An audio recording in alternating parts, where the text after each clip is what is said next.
जब भी जीव को कैवल्य होगा, जब भी जीव तीर्थंकर प्रकृति का बंद करेगा, जब भी भगवान बनने का पुरुषार्थ करेगा, उसको शुद्ध ज्ञान के पास है। ये सारे द्वंद्व बंद छोड़ो, उस शुद्ध ज्ञान का और जैसे आप बन के बैठे हो ना भगवान, अभी सब वैसे ही बन के सुनते रहो तो सही ही भगवान बन जाओ। समझ में अंदर नहीं आएगी जितने स्थिरता के साथ। इसलिए हम कहते हैं आपका तो समय का ही काल है, आपका तो ये समय का ही काल है। ध्यान दो, अवधि ज्ञान, मना पर्याय ज्ञान रिद्धि विशिष्ट है, ये लगाना होता है जीव को, उसका उतना ही उपयोग है। इसकी भी एक सीमा है। अवधि ज्ञान भी एक सीमा तक काम करता है। ऐसा थोड़ी होता है अवधि ज्ञान हो गया तो जहां तक का जानना चाहो वहां तक का जान लोगे आप, किसी का भी नहीं। एक क्षेत्र विशेष तक उसकी सीमा होती है पुण्य के हिसाब से। और मना पर्याय ज्ञान वर्तमान में तो बात ही नहीं है। मना पर्याय ज्ञान कोई किसी के मन की जान नहीं पाता। एक अनुमान प्रमाण से ऐसा बोल देते हैं, हमें पता है तुम्हारे मन में क्या चल रहा है, पता किसी को नहीं क्या चल रहा है, पता किसी को नहीं है। ऐसा व्यवहार से बोलने में आता है, हमको सब पता है कि आपके मन में क्या चल रहा है, लेकिन कोई किसी के मन की जान सकता नहीं। पंचम काल में किसी के पास मन तो है, लेकिन सब अपने अपने मन की स्वयं जान रहे, कोई एक दूसरे के मन की नहीं जान रहा। और मना पर्याय यानी उनको कहा जो दूसरे के मन में क्या चल रहा है वो स्पष्ट वैसा का वैसा बता देते हैं कि आपके मन में ये बात चल रही है, वो किसी भी क्षण बता देंगे, जिस क्षण पूछो आप उस क्षण। वो तो अपन प्रसंगवश बोल देते हैं ऐसी ऐसी घटना घटी, हमें मालूम है आप मन में क्या विचार कर रहे हैं, क्योंकि वो घटना आपके सामने घटी है, उसके सामने भी वही घटना घटी है, तो आप बोल पा रहे हो। लेकिन जब वो घटना ना घटी हो, आप अचानक जाओ और अब उससे कहो अब बताओ भैया इनके मन में क्या चल रहा है, कोई नहीं बता पाएगा जब तक मना पर्याय ज्ञान उसके पास ना हो। मना पर्याय रिद्धि विशिष्ट ये लगाना है जीव को, उसका उतना ही उपयोग है। शुद्ध ज्ञान जो है वह छद्मस्त अवस्था में जीव के लिए परम हितकारी है। अभी अपन छद्मस्त हैं कि पूर्ण ज्ञानी है, लेकिन जीव के साथ देखो स्थिति कितनी विपरीत है। कहीं एक ग्रंथ का ही बड़ा सुंदर अध्ययन कर लेना कि एक एक पंक्ति समझ में जाए, तो वो अपने आप को ऐसा मान कषाय में ले जाता है जीव, उसको ऐसा लगने लगता है पूरे शुद्ध का ज्ञान हो गया। क्या लगने लगता है उसको? सारे शुद्ध का ज्ञान हो गया हमको। लेकिन यहाँ कह रहे हैं शुद्ध ज्ञान जो है वो छद्मस्त अवस्था में परम हितकारी है।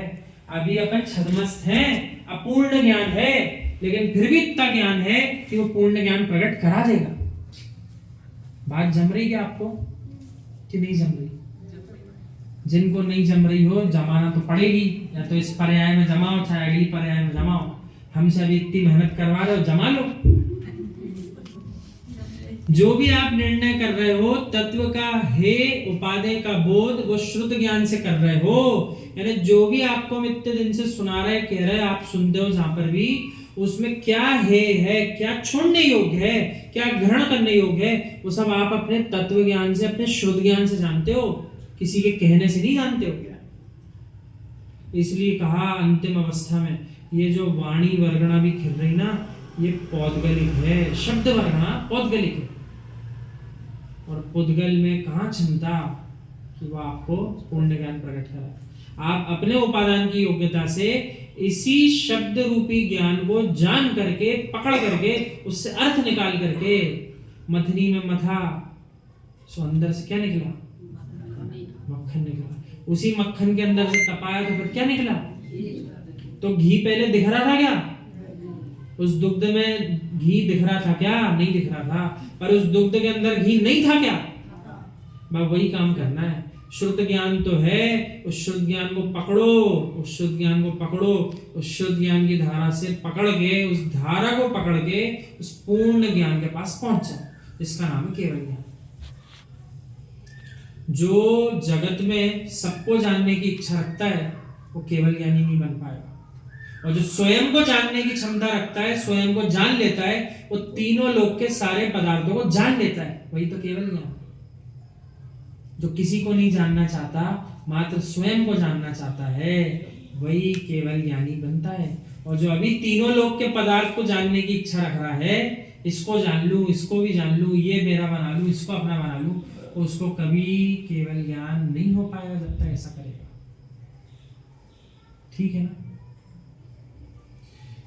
उपेक्षा भाव श्रुत ज्ञान से कर रहे हो। तीर्थंकर प्रकृति के बंध की 16 कारण भावना श्रुत ज्ञान से आप प्राप्त करेंगे। यहाँ तक कि केवल्य के पूर्व एकत्व वितर्क, पृथकत्व वितर्क, शुक्ल ध्यान आदि किसके आलंबन से कर रहे हो? श्रुत ज्ञान से ही कर रहे हो। क्या कह दिया? श्रुत ज्ञान की महिमा बता दी। कहां तक?